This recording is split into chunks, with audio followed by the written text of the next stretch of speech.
Olá, professora Larissa Taide, sua professora de redação para o Enem. Vamos estudar redação?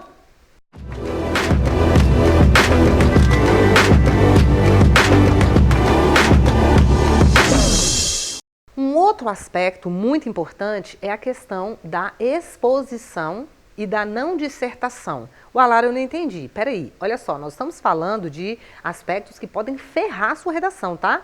Eu estou falando daquilo que de fato pode aniquilar a sua redação. E um desses aspectos é exatamente a questão da montagem da redação do jeito que ela tem que ser. Como assim, Lara? Olha só. Quando você expõe os fatos, né? Você entra lá colocando, por exemplo, citações de dados do IBGE, você sabe que você pode utilizar dados que foram citados nos textos de apoio sem copiar, tá? Sem copiar, só realmente para fomentar o seu argumento. Você entrou com dado, você se lembrou de um filme que você assistiu, você se lembrou de um livro que você leu, tá? De uma aula de um professor que foi bacana, de um argumento que você tem escutado, de um colega ou de uma redação que você leu anteriormente e você quer lançar mão daquilo.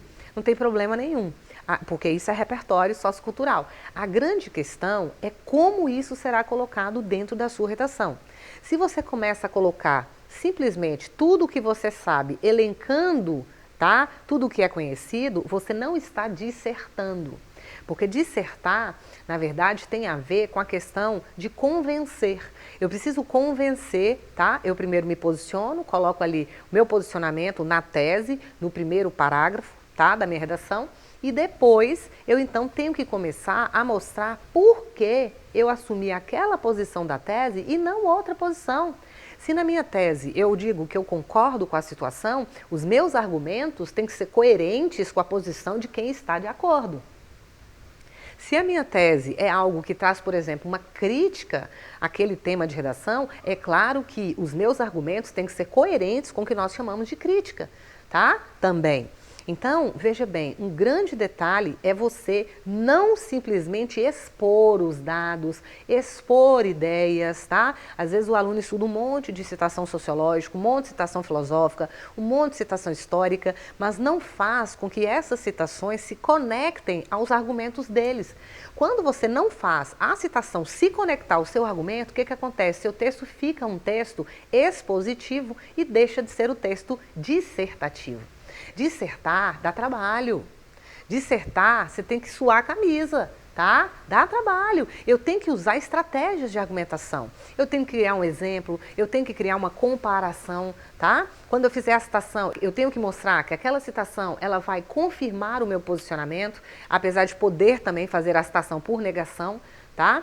Mas eu preciso usar estratégias argumentativas como a exemplificação, a comparação, tá? Como, por exemplo, a citação de outros autores como argumento de autoridade, para convencer o leitor de que aquela minha tese que eu coloquei lá na introdução, de que aquele meu posicionamento, ele de fato é coerente com aquelas razões que eu estou apresentando na parte do desenvolvimento, ou seja, com os meus argumentos. Ok? Então tome muito cuidado, porque muito aluno bom faz redação maravilhosa e te entrega, Lara, por que essa nota? Tá? Eu vou virar para ele e vou dizer, você fez um texto dissertativo, mas esse texto é expositivo. Nesse texto você não teve o trabalho de utilizar recursos argumentativos no sentido de me convencer, enquanto corretora, a realmente acreditar na tese que você expôs. Ok? Como fazer um texto argumentativo, então? Eu preciso me perguntar o tempo todo, eu escolhi esse argumento de fato é coerente com a minha tese? Se a minha tese ela fala a favor do tema, esse argumento sustenta a minha opinião?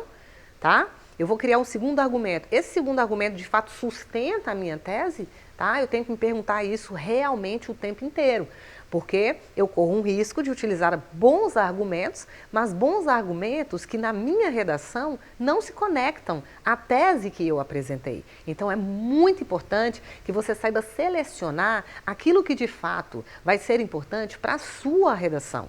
Tá? Para o texto que você está construindo, dentro da abordagem que você escolheu, que na verdade é um escolheu entre aspas, né? Na verdade, na abordagem que está sendo colocada para você pelos textos de apoio, tá?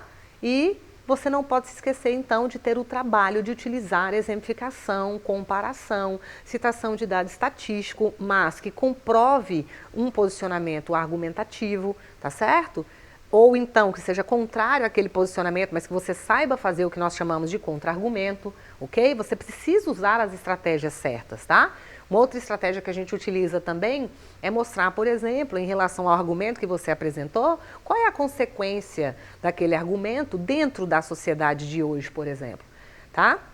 Então, você não pode se esquecer, ok? De que o seu texto é dissertativo, mas o seu texto é argumentativo. Portanto, não se esqueça de apenas informar, apenas apresentar o argumento. Você precisa trazer o argumento, mas de forma que de fato ele comprove o que a tese colocou, ou seja, que de fato ele me ajude a convencer o corretor de que o que eu coloquei na minha tese é realmente uma verdade, é realmente algo com o qual eu deva concordar ou discordar. Tá? Depende do posicionamento que você criou, ok? No mínimo, o corretor precisa ler o seu texto e falar, mesmo se ele não concorde com aquilo, né, ele tem uma certa razão, tá? Se você convence, você de fato vai conseguir esse posicionamento, ok?